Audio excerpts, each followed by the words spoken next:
Make sure your insurance doesn't come up short. Get gap cover with ALA. For more information, follow the links in the description.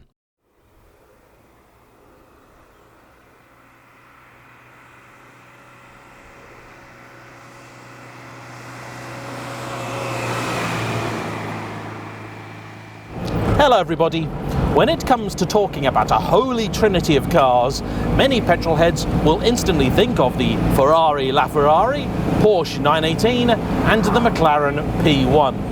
And whilst they are fine automobiles indeed, I think they are not even close to the three most important cars of all time. No. You ask me what my holy trinity of cars would be, and it's actually fairly easy, because you've got to choose the three most influential cars of all time. The LaFerrari is a very cool thing, but has it really changed the world? No. And although there is a lot to be said for the original car, the Daimler-Benz Patent Motorwagen, well, I think that today is not really of much consequence. What is, though, would be the collection of the Ford Model T, the VW Beetle, and this, the 2CV. Now, I've driven a Model T, I've driven a couple of Beetles, but until this morning, I had, believe it or not, never even sat in a Citroen 2CV. And today, courtesy of the lovely Robin, we're putting that right.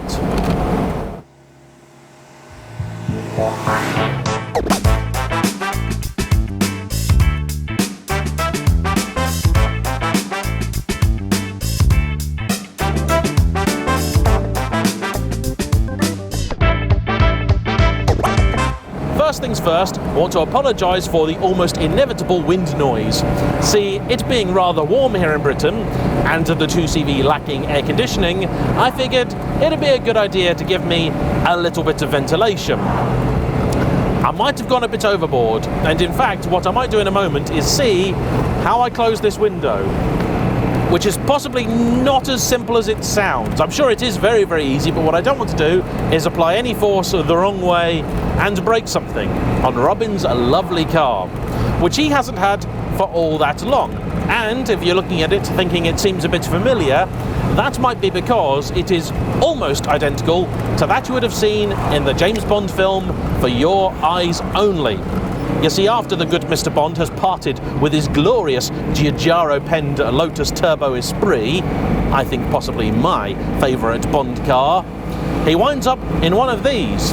The big difference between that and this, well, this one is right-hand drive. It's a genuine UK model car. And as it happens, Britain's got an interesting relationship with the 2CV. The model was introduced back in 1948. It was actually conceived of during the 1930s. At that point, a great number of people in France just didn't have a car at all. And so this thing's primary competition had 4 legs, 8 hay, and was called Dobbin. Or Daubin, I suppose. And that is why, for me, the 2CV is one of the all-time greats. Because, like the Beetle, and arguably the Fiat 500 over in Italy, it mobilised an entire nation. And, along the way, became a cultural icon. You ask AI to draw a picture of France, and I guarantee you, somewhere in there will be a man with a stripy shirt, a beret, some garlic around his neck, a baguette under his arm, and he'll have the keys to a 2CV.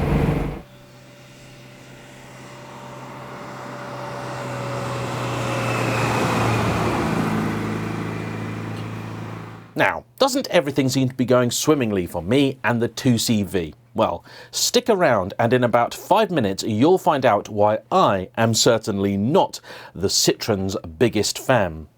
As for fans though, let me introduce you to my biggest fan. It's this, the Wolfbox Superpower Turbofan MegaFlow 200. And it is small, but it is also mighty. This is a cool little gadget that I've been sent. It's got a removable battery pack, it's got multiple power settings from a gentle breeze to a hurricane. And to make sure it does what it says on the tin, we've had it in the hands of my tame technology tester, Will the Plank. And all this week, he's been using it for all of his many tasks. And he's so happy with it, he's going to buy one himself. And for us techie people, when it comes to cleaning things like this lovely computer here, which I really need to do soon, unlike traditional compressed air, if you hold this the wrong way, it won't fire out a jet of frozen gas, which is rather bad for your electronics. This is therefore much safer, versatile because of the many different nozzles and adapters they give you for it. It's even got a fire retardant handle, and there is nearly nowhere I can't think of this being very useful. And so, for more information on it and where to get your very own, follow the link in the description down below. Thanks to Wolfbox for sponsoring today's video. And if you already happen to have one, you can get the real experience watching like this. Now back to the action. And if you're expecting part of the review to involve driving the car across a field with some eggs, I am sorry to disappoint you. That, of course, famously is one of the original briefs of the vehicle, and the reason it has such soft suspension. I recall a number of years ago, I followed one Mr. Ian Seabrook of Hubnut fame as he was driving a 2CV. And I had one of the best days of my life. I was very grateful to him actually, because it was just after I'd had one of the worst of mine. And seeing this thing driving along, leaning with comical angles, it was brilliant. And one of the other things I think that marks the 2CV out and puts it in this illustrious company is, unlike vehicles such as, say, the Toyota Corolla, which was very long-lived, but actually is a series of, well, a dozen cars over 60 years, this, in its production run from 1948 to 1990, evolved, but it never really changed. Right, let's pull over real quick. See if I can sort at least this window and perhaps the front vent. I was warned about those and I did say no, it's okay, but maybe it isn't quite as okay as I thought. I have got sound isolating software, but do you know what? I never quite like the results of it. It always sounds like I'm on a bad telephone line. Let's engage the handbrake. Yep. A little lockout there so it doesn't accidentally go off. Door handle is down here. It's a tiny little metal piece. Right, what's going on here? How does the window work? You know, you feel like a really terrible motoring journalist. Aha! I'm glad I didn't force it. Ta-da! There we go. And let's. How does that shut? Aha! See? Some logic. I don't know this car at all, and yet I can work it out. That, everybody, is good design.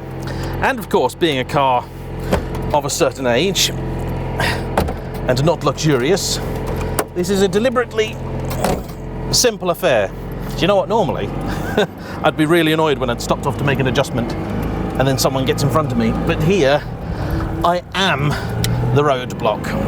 Alright. That's a bit better, isn't it? Yes. I'm not shutting the roof. I daren't. I'll probably make some sort of grievous error. And I do want some amount of ventilation in here. Alright then, so what actually did change in the car's production life? Well, 2CV experts will know a lot more than I do. In fact, 2CV beginners will know a lot more than I do. And this review actually today is the first of 3 I'm conducting, which are all vehicles designed at getting people on the move at an affordable price. There is this, belonging to the lovely Robin. Then his son Adam, who's organised all of this, has brought me his first generation Renault Twingo. That's a really cool car. And that's what I love about this. People just love you. Doesn't matter that you're pottering along on a 60 mile an hour bit of road, doing barely 40, you put a smile on a face wherever you go. Such is the power of the 2CV, and indeed the automobile in general. I'm a big proponent of the car as a tool for good, and I think there aren't many that will make you smile like this. Now what we have here is a 1980 example of the 2CV6. Now this comes with a 602cc engine, a 2-cylinder air-cooled boxer, first introduced in 1968, already 20 years after the car was launched. It makes some 29 horsepower, but with the car weighing just over half a ton, it's actually a bit more adequate than you might expect. Certainly with just one person in here and no luggage. However, it's the kind of car in which you just don't care. I do care about the roof making a racket. I am very, very sorry about that, but such is life in a 2CV. Though for today's buyer, a 600-odd-cc engine might sound rather stingy, it was actually manna from heaven for the 2CV enthusiast, because before this, it had an engine far smaller, originally starting at just 375cc. That quickly grew to 425, then later 435. But they are essentially all variants of very much the same thing. It's a genius piece of design too. Very smooth on account of being a boxer, very frugal on account of being rather small and also in a fairly light car. The 4-speed manual box, once you've gotten used to it, is actually really quite nice to use as well. And because it is so low stress, the fact that rebuilding it is apparently very difficult indeed is not really a problem, because it will just keep going. The iconic styling was left largely unchanged throughout the car's run, although fairly early on they changed the bonnet design and the car also gained another couple of bits of glass in it. Many moons later they did try something a little different and launched a variant known as the JayEmm. This was one of a number of 2CV based cars, and in its life it had an awful lot of special editions.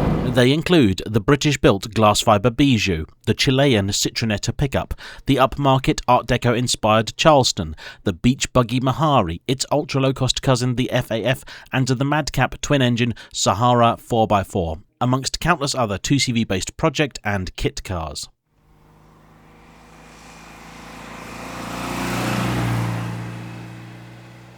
The 2CV was built in a frankly ludicrous number of different places. And what's particularly interesting about our relationship with it is that when we first started making the things here in the 1950s, it didn't go so well. People just weren't sold on the idea. It wasn't until the fuel crisis of the 1970s that all of a sudden we became interested in it. By that point, a lot of other countries were already done and had moved on to other things. This then left Britain as one of the largest markets for the car. And that is another thing that to me marks this out as one of the all-time greats, because it was a car built very explicitly to fit a need and nothing more. The fact that today it's become an icon, the fact that today people would buy it for fun, as something to have on the weekends, that's just coincidental. That was never a part of this car's design brief. Instead, really, it is a testament to good and focused design as a core principle, I think, of a successful product and a great car.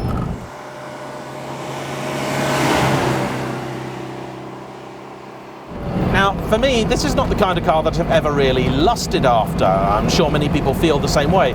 But it is a car I have always had a lot of respect for. And the driving experience is exactly what you would expect it to be. The steering, once on the move, a little heavier than you might think. The lean, comical. The front tyres adopt a ludicrous amount of camber if you turn them any more than a little bit. In a car park, the thing looks broken with the wheels sat over like that. But, of course, visibility is excellent, helpful, because if you were involved in an accident, well, it's not going to go well for you or the budgie you hit. Robin told me that as a younger man, a 2CV was his very first car, and naturally, that was the beginning of his love affair with them. Now, this is only the second he's actually had. Oh, you Ladies and gentlemen, I've just fallen out of love with this car. I've had to stop to adjust an issue with my camera, and on getting in, I caught my shirt on the door latch here, which it turns out is rather sharp. And it's just obliterated, I mean destroyed, one of my favourite shirts. Anyway, so back to the story. Robin told me this morning, we somehow got on the topic of things we've hit in cars, and he said that when he had his first one, a frog jumped out in front of it, and he thought that he'd hit it. But no, with the thing being so tall, the tyres being so narrow, the frog escaped entirely unscathed.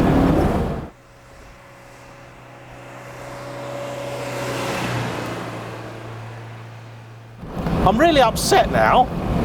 I love this shirt. I bought this in America. Brakes work. Got to remember that I am in a 2CV, and although it's a car from 1980, it handles like a car from 1948. Fully independent suspension, none of it connected, no anti-roll bars, nothing like that. Ride comfort was this car's one and only goal. That and making mincemeat of my fashion. I know many people out there just can't cope with how pioneering I am and how forward-thinking my sense is, but this car's made an active attack on me. I don't like it for that. Single spoke steering wheel, and apparently none of them are really centered. There's no rhyme nor reason for it. When you start the car, you press a little button down here to check that it's still got brake fluid. No, we still have brake fluid. Excellent. I love the colour. The seats apparently are not original to it. It would have had a kind of orangey affair, but these ones I think quite suit it. And in good news, because these things were so popular, they sold near 4 million of them. There are still lots of them about, and of course a great many specialists. You can still get the parts, they're not particularly expensive, and they are relatively easy to work on. So, there you have it. At long last, I have now driven the Citroen 2CV, and it can right off. How dare you attack my shirt? Anyway, I want to say a big thank you to Robin for bringing it out, to Adam for organising, and to you for watching. Don't forget to hit the like button, comment down below, subscribe if you haven't already, and I'll see you for the next one. Bye-bye.